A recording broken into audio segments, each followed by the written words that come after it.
Alors, ça me fait penser à ce qu'on pourrait retrouver sur un t-shirt, en imaginant que ça corresponde à quelque chose de connu. Et ce serait un t-shirt fait par transfert plutôt que par sérigraphie. Donc on imprime sur une feuille spéciale en jet d'encre et par un procédé, on peut transférer. Enfin, il y a plein de techniques qui existent pour imprimer sur des t-shirts. Mais bon, voilà. Imaginons que je veux vendre un t-shirt avec ça, mais je ne suis pas sûr de le vendre. Je ne suis pas sûr que je vais avoir un acheteur. Donc qu'est-ce que je vais faire? Eh bien ça, grâce à Photoshop, je vais le placer sur un t-shirt, une photo d'un t-shirt, voilà. Donc il ne sera pas réellement imprimé, il va être sur la photo d'un t-shirt. Et je vais mettre ça sur mon site de vente en ligne et lui mettre un prix et attendre qu'un acheteur vienne. Donc ça pourrait paraître malhonnête de vendre un objet qui n'existe pas. Mais je sais que si quelqu'un le commande, je vais pouvoir, à l'identique, faire ce que j'ai montré sur le site. Donc c'est pas vraiment malhonnête, il suffit que si quelqu'un commande, je fabrique le t-shirt. Il ne sait pas qu'il n'existe pas encore, mais je vais le faire dès que la personne le commande. Le processus va se mettre en route. Eh bien ça, c'est ce qu'on appelle le print on demand. La plupart des sites e-commerce sur lesquels vous voyez des mugs, donc des tasses sur lesquelles il y a des images, des t-shirts, ce sont des choses qui n'existent pas encore, et alors ils les multiplient. Ils ont des armées de graphistes qui font des mock-up, des faux t-shirts, on appelle ça des mock-up, des maquettes réalistes en quelque sorte, des mock-up. Ils font des faux t-shirts et voilà, enfin ils font le graphisme et puis ils mettent ça sur un faux t-shirt et tout ça est mis en vente. Voilà. Tiens, 25 mock-up de t-shirts à télécharger.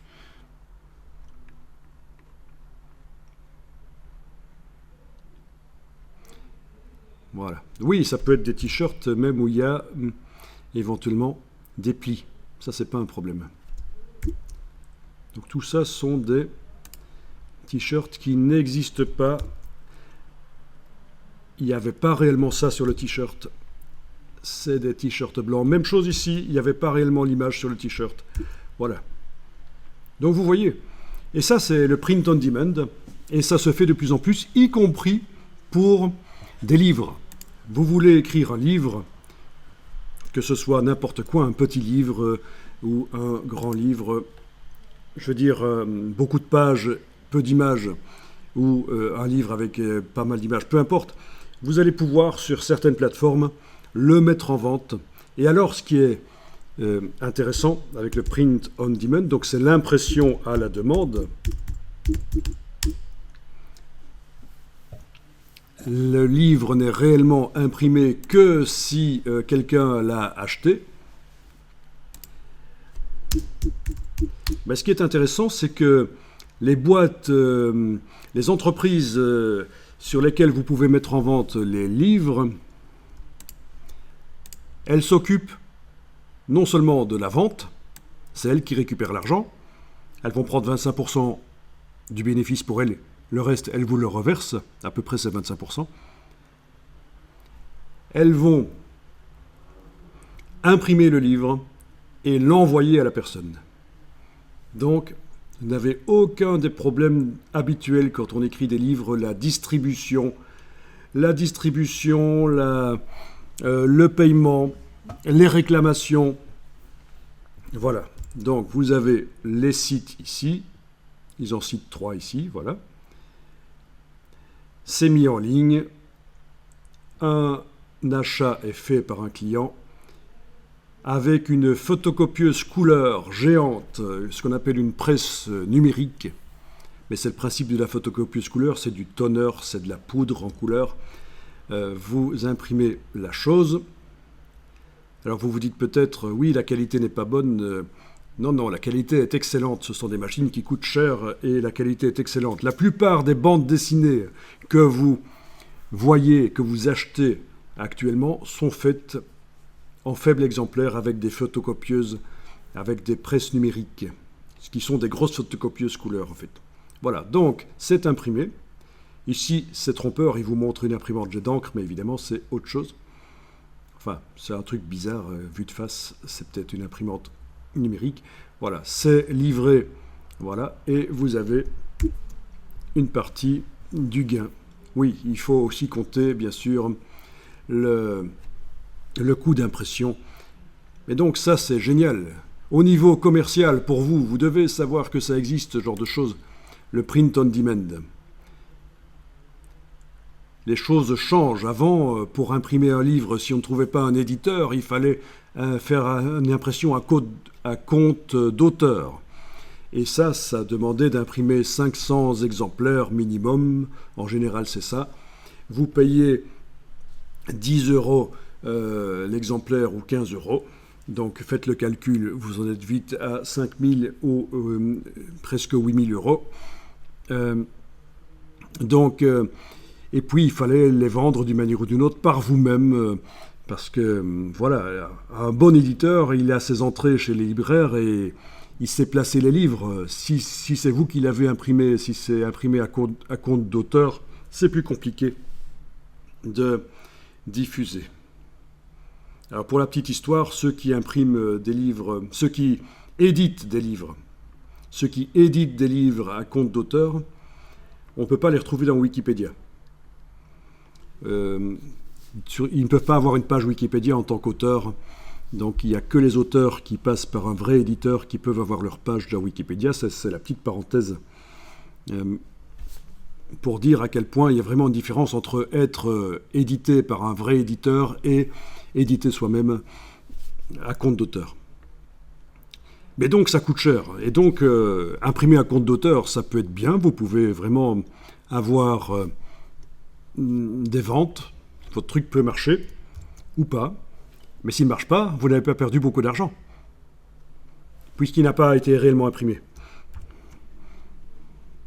Très intéressant. Et donc pour les mugs, vous connaissez les mugs, c'est la même chose pour tout ustensile de ce genre-là. Voilà, ce genre-là. Ce sont aussi des maquettes et ce n'est pas réellement imprimé sur la tasse et photographié. Ce sont des simulations. Et c'est pour ça qu'on peut en avoir des centaines sur un site. Il suffit de faire les mock-ups. Les mock-ups. Alors, en Belgique, pour ceux qui sont près de Charleroi, je peux vous conseiller bdlabo.be. C'est pas les seuls, mais je connais M. Christian Stiman qui travaille là, qui habite aussi, oui, quand il a beaucoup de boulot. Christian Stiman, que vous pouvez contacter de ma part si vous voulez. Et lui, il imprime notamment des bandes dessinées pour une énorme boîte d'édition de bandes dessinées qui est basée à Charleroi, que je ne citerai pas. Et donc, voilà, la qualité y est. Et vous pouvez imprimer des livres, des bandes dessinées, tout ce que vous faites comme mise en page dans InDesign, de préférence, pour avoir de la qualité de mise en page quand même, vous pouvez l'imprimer et à minimum là 50 exemplaires. Voilà, 50 exemplaires, c'est pas beaucoup. Si ça vous coûte 10 € l'exemplaire, vous en avez pour 500 €, c'est beaucoup, je sais, mais par rapport aux autres alternatives, on parlait de 5 000, 8 000 € tout à l'heure, parce qu'il fallait minimum 500 exemplaires chez un éditeur qui accepte d'éditer votre livre à compte d'auteur. Là, on parle de moins. Et bon, ils ont une plateforme pour vendre, mais l'idéal, c'est quand même de vendre par vous-même après. Notamment, il y en a qui passent chez lui, qui impriment des livres et qui les vendent sur les marchés, sur les brocantes. Voilà, et ça marche très bien. Et là aussi, pas beaucoup d'investissement. Bon, c'est une approche différente. C'est pas du print on demand, mais c'est un peu entre entre l'édition à compte d'auteur et le print on demand. Et c'est proche de chez vous, c'est-à-dire, voilà, comme vous habitez en Belgique, vous êtes proche et vous voyez le produit, vous discutez avec la personne qui fait le produit. Et donc c'est imprimé sur des grosses photocopieuses couleur.